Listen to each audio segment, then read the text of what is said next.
लाडकी बहीण योजनेत 5 लाख महिला अपात्र। महाराष्ट्र सरकारनं ऐन निवडणुकीच्या आधी लाडकी बहीण योजना सुरू केली। त्याद्वारे महिलांच्या खात्यात 1,500 रुपये थेट जमा करण्यात आले। योजनेसाठी एकूण 2,63,00,000 अर्ज आले होते। त्यापैकी 2,34,00,000 महिलांना लाभ मिळाला होता। तसेच त्यावेळी आधार सीडिंग झालेलं नसल्यानं काही महिला या लाभापासून वंचित राहिल्या होत्या। ज्या महिलांचं आता आधार सीडिंग झालंय अशा 12,67,000 महिलांना पहिल्या महिन्यापासूनचे पैसे एकाच वेळी देण्यात आले होते। तसेच 5 महिन्यांचा लाभ घेतलेल्या महिलांना डिसेंबर महिन्याचा हप्ता देण्यात आला।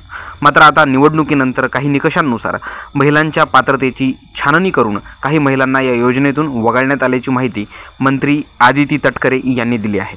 या संदर्भात केलेल्या ट्विटमध्ये एकूण 5 लाख महिलांना या योजनेतून अपात्र ठरवण्यात आलं असल्याचं सांगितलं आहे।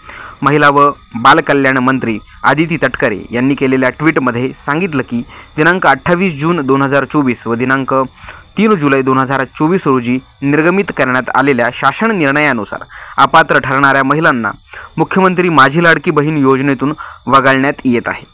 यांनी आपल्या ट्विटमध्ये अपात्र ठरवण्यात आलेल्या लाभार्थ्यांचं विवरण दिलंय।